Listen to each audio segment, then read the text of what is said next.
তো অনেকগুলো বিষয় আছে, তার মধ্যে একটি হলো সে অনেক বেশি কেয়ারিং। সেটা শুধু আমার প্রতি বা আমার বাচ্চাদের প্রতি না, সবার প্রতি সে অনেক কেয়ারিং। সবার দিকেই সে খেয়াল রাখে। সবার মানে যে কোনো সমস্যা তার কাছে যখন কেউ এসে বলে সেগুলো সমাধান করার চেষ্টা করে। আর সবচেয়ে বড় কথা, সে অনেক দয়ালু, অনেক মানে নিজের পকেটে যদি তার 10 টাকা থাকে, সে মনে হয় মানুষকে 8টা টাকা দিয়ে দিতে দ্বিধা করে না।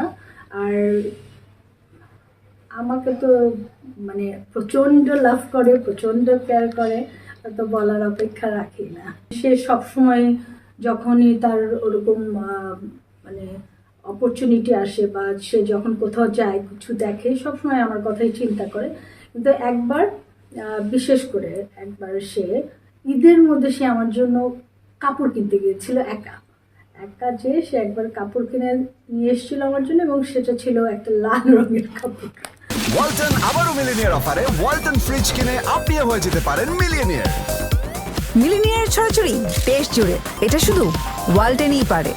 ভালোবাসার বিষয়টা কিভাবে আপনাদের দুজনের মাঝে আসলো যে ভালো লাগে? ভালোবাসাটা আসলে প্রথম তো দুজন দুজনের মানে অভিনয় নিয়ে বলেন, সব কিছু নিয়ে আমাদের মধ্যে একটা দ্বন্দ্ব প্রথম থেকে একটু ছিল। কারণ আমি মনে করতাম আমি নাইমের থেকে কোনো অংশে কম না, সেও মনে করতো সে আমার থেকে কোনো অংশে কম না। ওরকম একটা দ্বন্দ্ব প্রথম থেকে ছিল। তারপর কাজ করতে করতে যখন বুঝে গেলাম যে একসাথে আমাদের অনেকগুলো ছবি কাজ করতে হবে, আমরা যদি এই দ্বন্দ্ব নিয়ে থাকি তাহলে আমাদের কাজগুলো সুন্দর হবে না বা ভালো হবে না। যেরকম ধরেন একটা কাজ করছি, আমি হয়তো খুব ভালো অভিনয় করেছি, তখন নাইম হয়তো জিনিসটা খেয়াল করেনি। হ্যাঁ, তখন সে বলতো না কাটে, এই শটটা আবার দিব।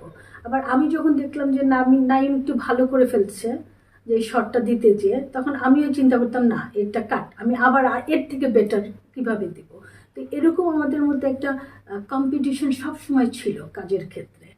তো তখন আমরা আস্তে আস্তে কাজ করতে করতে যখন অনেকগুলো ছবি করে সাইন করে ফেললাম, সাইন করার পর নাইমি একদিন বললো যে আমাদের মনে হয় আমাদের একটা ফ্রেন্ডশিপ সম্পর্ক তৈরি হওয়া উচিত, তাহলে আমাদের যে কোনো কাজ আমরা আরও বেটার করতে পারবো।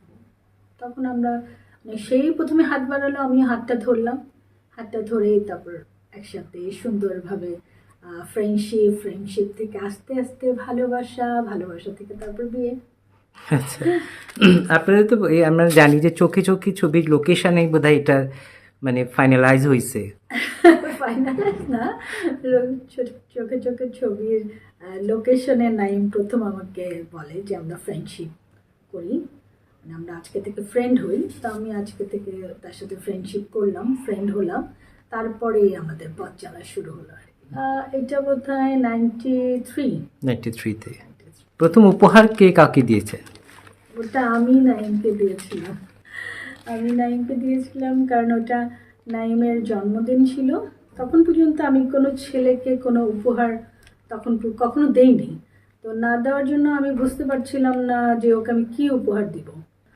তখন এত এখনকার সময়ের মতো এত সব কিছু অ্যাভেলেবেলও পাওয়া যেত না যে একটা কিছু দিলাম, পছন্দ করে দিয়ে দিলাম।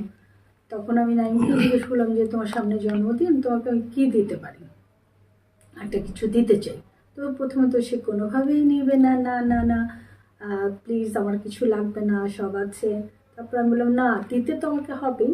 তখন সে আমার কাছে একটা সে মাছ মারতে খুব পছন্দ করতো, তো আমাকে বলেছিল তুমি আমাকে একটা একটা ছিপ কিনে দিও। তা আমি বললাম যে ওটা তো আমি কিনতে পারবো না, তো তোমাকেই আমি দিচ্ছি। তখন আমি তাকে একটা খামে একটা বড় অ্যামাউন্ট দিয়েছিলাম, কিন্তু ওই জিনিসটার দাম এত বেশি ছিল না। আচ্ছা, শুটিং করতে গিয়ে দুজন খুনসুটি হইতো, আমরা আমরা জানতে পারলাম যে হয়তো আপনাকে ব্যাকলাইট দিয়া ক্যামেরাম্যান আপনাকে আরও গ্ল্যামারাইজ করছে, এই বিষয়টা নাইম কীভাবে? যেহেতু আমি একজন নায়িকা ছিলাম, তো অবভিয়াসলি তারা মানে ক্যামেরার যিনি ছিলেন উনি চাইতেন যে তা আমাকে আরও কীভাবে সুন্দর করে দর্শকের সামনে উপস্থাপন করা যায়। তো আমার পিছনে ব্যাকলাইট দেওয়া হতো যাতে আরও বেশি সুন্দর লাগে। তো তো নাইম এগুলো দেখে আবার সেও এটা নিয়ে জেলাস করতো যে না নায়িকাকে এটা দেওয়া হয়েছে, আমার যখন ওর যখন ক্লোজ আপ হবে তখন যেন ওকেও ব্যাকলাইট দেওয়া হয়, সেগুলো তখন তাকেও দেওয়া হতো। তো এইগুলো শুনশুটি চলতেই থাকতো। কেউ মানে কোনো কেউ আমাকে হয়তো একটু বেশি প্রেফারেন্স দিচ্ছে, নাইম তখন ওইটা বলতো হ্যাঁ আমাকে দেওয়া হচ্ছে না কেন। আবার আমিও দেখতাম নাইমকে সবাই খুব প্রেফারেন্স দিচ্ছে কোনো কাজে বা খুব মানে ওকে খাতির করা হচ্ছে, তখন আমিও বলতাম যে নাইমকে খুব খাতির করা হচ্ছে, আমাকে করা হচ্ছে না। এটা নিয়ে একটু জেলাসি সবসময় থাকতো। আপনার সমসাময়িক তো আপনার পর যারা এসছেন শাবনূর বল, মৌসুমী, কখনো কি কাজের ক্ষেত্রে কখনো প্রতিদ্বন্দ্বী মনে হয়েছে ওদেরকে? না আসলে তখন তো আর এত ছবি না, তো একজন আর্টিস্টের পক্ষে তো এতগুলো ছবি বছরে করা সম্ভব না। তো যার কারণে কখনোই মনে হয়নি যে কেন শাবনূর এই ছবিটা করছে বা মৌসুমী এটা করছে আমি কেন করছি না, এটা কখনোই মনে হয়নি আমার। কারণ এত ছবি তো কেউ একা করতে পারবে না, সবাইকেই করতে হবে, সবাইকে নিয়েই তো একটা ইন্ডাস্ট্রি চলে। তো এরকম কখনোই মনে হয়নি।